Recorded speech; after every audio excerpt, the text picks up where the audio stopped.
नमस्कार दोस्तों, जैसा कि आप सभी को पता है कि इस समय दीनदयाल उपाध्याय गोरखपुर विश्वविद्यालय गोरखपुर की सम सेमेस्टर की परीक्षाएं चल रही हैं, जिसमें आज दिनांक 19/5/2025 को यानी कि 19 मई को दीनदयाल उपाध्याय गोरखपुर विश्वविद्यालय गोरखपुर के BA सेकेंड सेमेस्टर एग्जामिनेशन 2024-25 के अंतर्गत एंशिएंट हिस्ट्री यानी कि प्राचीन इतिहास का पेपर हुआ है।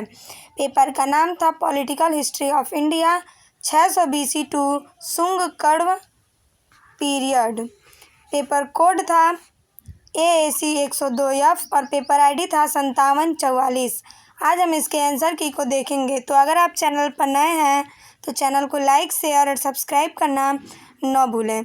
और आप लोग मेरे मॉडल पेपर से इस पेपर को मिला लीजिएगा और बताइएगा कि कितने प्रश्न आपके पेपर में मिले हुए हैं। मैक्सिमम प्रश्न आपको मेरे मॉडल पेपर से मिले हुए हैं। तो आइए देखते हैं। पहला प्रश्न आप लोगों से पूछा गया था, देव नाम प्रिय उपाधि किसने धारण की थी। यह प्रश्न मैंने अपने मॉडल पेपर में करवाया था। पहले प्रश्न का सही उत्तर ऑप्शन सी हो जाएगा, अशोक। दूसरा प्रश्न आप लोगों से पूछा गया था, अजातशत्रु किस वंश से संबंधित था। दूसरे प्रश्न का सही उत्तर हो जाएगा ऑप्शन नंबर ए, हर्यक वंश। यह भी मैंने करवाया था। तीसरा प्रश्न आप लोगों से पूछा गया था, किस राज्य की स्त्रियों ने सिकंदर से युद्ध किया था। तो सही उत्तर हो जाएगा ऑप्शन नंबर ए, अश्वक। चौथा प्रश्न आप लोगों से पूछा गया था, नंद वंश के इतिहास का मूल स्रोत क्या है। चौथे प्रश्न का सही उत्तर ऑप्शन बी हो जाएगा, पुराण। इसका क्लियर आंसर हमें नहीं मिला है, आप लोग सही उत्तर कमेंट में बताइएगा। पांचवा प्रश्न आप लोगों से पूछा गया था, निम्नलिखित में से किसकी पहचान कुसुमपुर के रूप में की जाती है। पांचवें प्रश्न का सही उत्तर ऑप्शन सी हो जाएगा, पाटलिपुत्र। 6 नंबर प्रश्न आप लोगों से पूछा गया था, किस शुंग नरेश ने 2 अश्वमेध यज्ञ किए थे। यह भी प्रश्न मैंने करवाया था। सही उत्तर ऑप्शन डी हो जाएगा, पुष्यमित्र शुंग ने। 7वां प्रश्न भी मैंने करवाया था, तृतीय बौद्ध संगीति किसके समय में आयोजित हुई थी। 7वें प्रश्न का सही उत्तर हो जाएगा ऑप्शन नंबर सी, अशोक। 8वां प्रश्न आप लोगों से पूछा गया था, मेगास्थनीज किसके शासनकाल में भारत आया था। तो यह भी मैंने करवाया था। सही उत्तर ऑप्शन सी हो जाएगा, चंद्रगुप्त मौर्य। 9 नंबर प्रश्न आप लोगों से पूछा गया था, इनमें से अशोक के अभिलेखों की भाषा थी। 9 नंबर प्रश्न का सही उत्तर ऑप्शन बी हो जाएगा, प्राकृत। 10 नंबर प्रश्न भी मैंने करवाया था, महाभाष्य के लेखक हैं। 10 नंबर प्रश्न का सही उत्तर ऑप्शन ए हो जाएगा, पतंजलि। 11 नंबर प्रश्न भी मैंने बताया था, इंडिका का लेखक कौन था। सही उत्तर हो जाएगा option number B, Megasthenes. 12 number, लगातार मेरे बताए हुए प्रश्न आपकी पेपर में मिले हुए हैं, किस मौर्य शासक की उपाधि अमित्रघात थी। तो 12 नंबर प्रश्न का सही उत्तर ऑप्शन सी हो जाएगा, यह भी मैंने बताया था, बिंदुसार। 13 नंबर प्रश्न आप लोगों से पूछा गया था, नया प्रश्न बना था, तमिल रामायण ई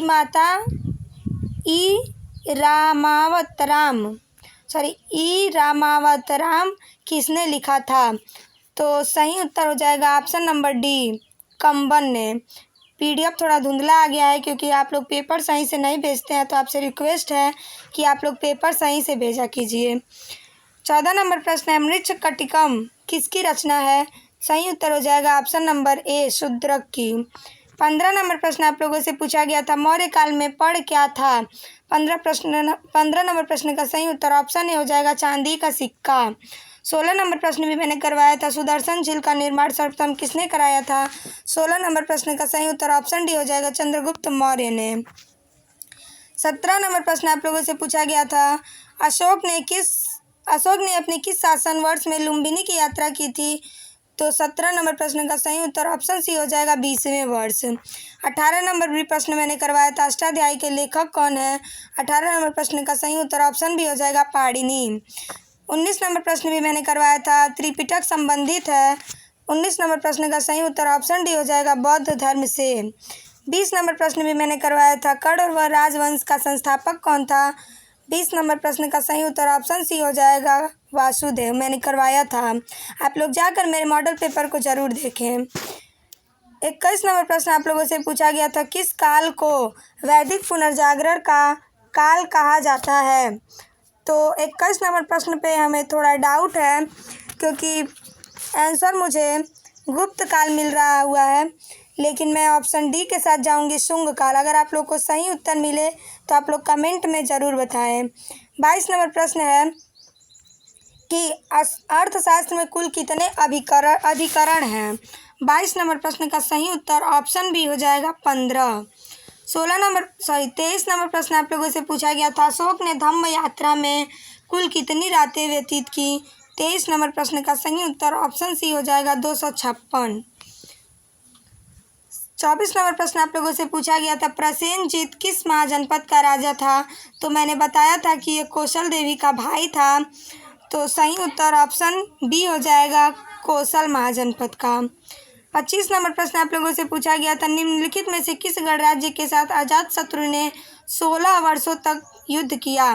25 नंबर प्रश्न का सही उत्तर ऑप्शन बी हो जाएगा वैशाली के लिच्छवी के साथ। 26 नंबर प्रश्न भी मैंने करवाया था, बुद्ध चरित्र किसने लिखा है। तो सही उत्तर हो जाएगा ऑप्शन नंबर डी अश्वघोष। 27 नंबर प्रश्न भी मैंने करवाया था, जैन धर्म के 24वें तीर्थंकर कौन थे। तो सही उत्तर हो जाएगा option number A Mahavir Swami. 28 number प्रश्न भी मैंने करवाया था, मैंने 16 महाजनपदों के राज्य और राजधानियों को बताया था। अगर आप लोग ध्यान से सुने होंगे तो आराम से कर लिए होंगे। 28 नंबर प्रश्न का पूछा गया था आप लोगों से कि अंग महाजनपद की राजधानी थी। सही उत्तर ऑप्शन बी चंपा। 29 नंबर प्रश्न आप लोगों से पूछा गया था, मगध साम्राज्य का संस्थापक कौन था। तो यह भी मैंने बताया था। 29 नंबर प्रश्न का सही उत्तर ऑप्शन डी हो जाएगा बिंबिसार। 30 नंबर प्रश्न भी मैंने करवाया था, 16 महाजनपदों की सूची कहाँ मिलती है। तो मैंने बौद्ध धर्म में अंगुत्तर निकाय और जैन धर्म में भगवती सूत्र बताया था। अगर ऑप्शन में भगवती सूत्र नहीं है तो 30 नंबर प्रश्न का सही उत्तर ऑप्शन ए अंगुत्तर निकाय होगा। 31 नंबर प्रश्न भी मैंने करवाया था, सिकंदर ने भारत पर कब आक्रमण किया था। 31 नंबर प्रश्न का सही उत्तर ऑप्शन डी हो जाएगा 326 ईसा पूर्व में।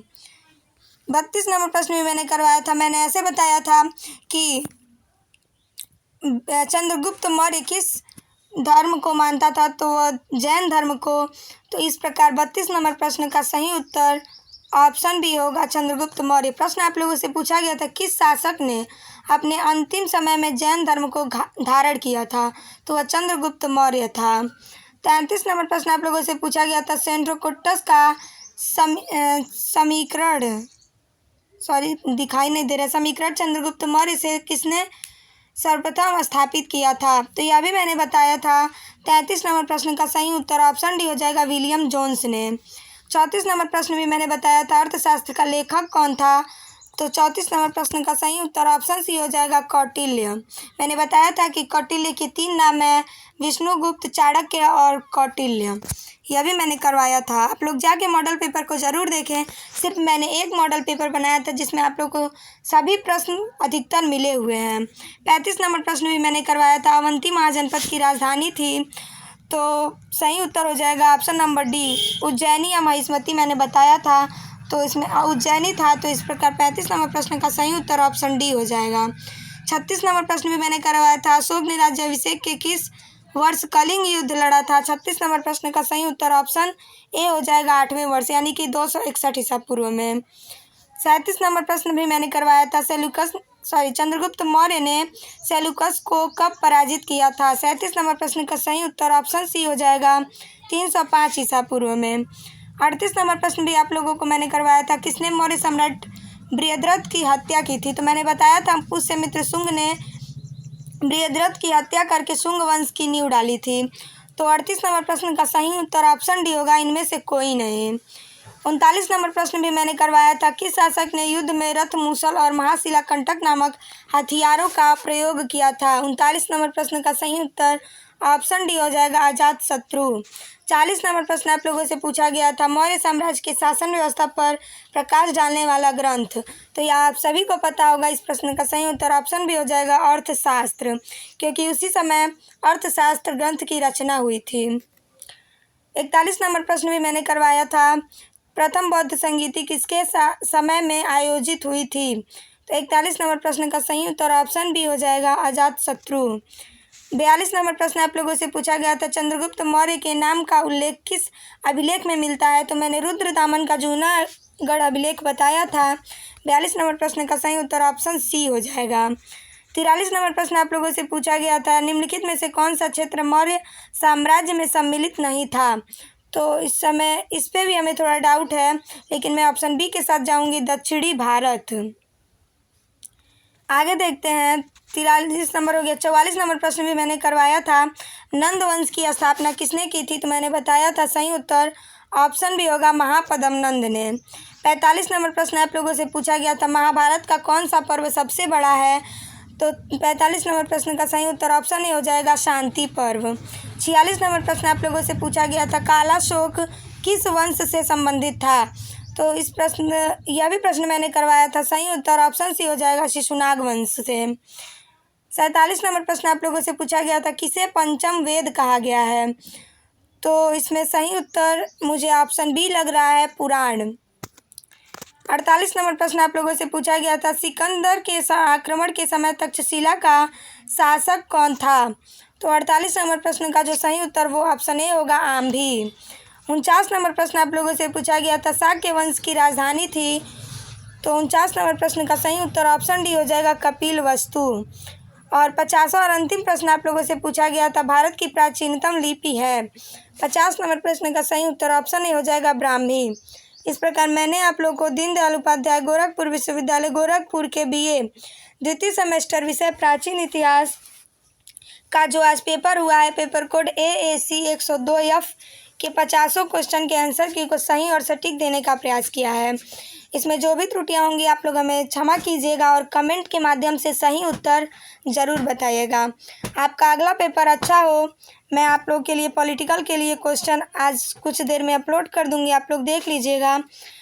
और अगर आप चैनल पर नए हैं तो चैनल को लाइक शेयर और सब्सक्राइब करना न भूलें। आपका कल पेपर अच्छा हो, इसी शुभकामनाओं के साथ नमस्कार।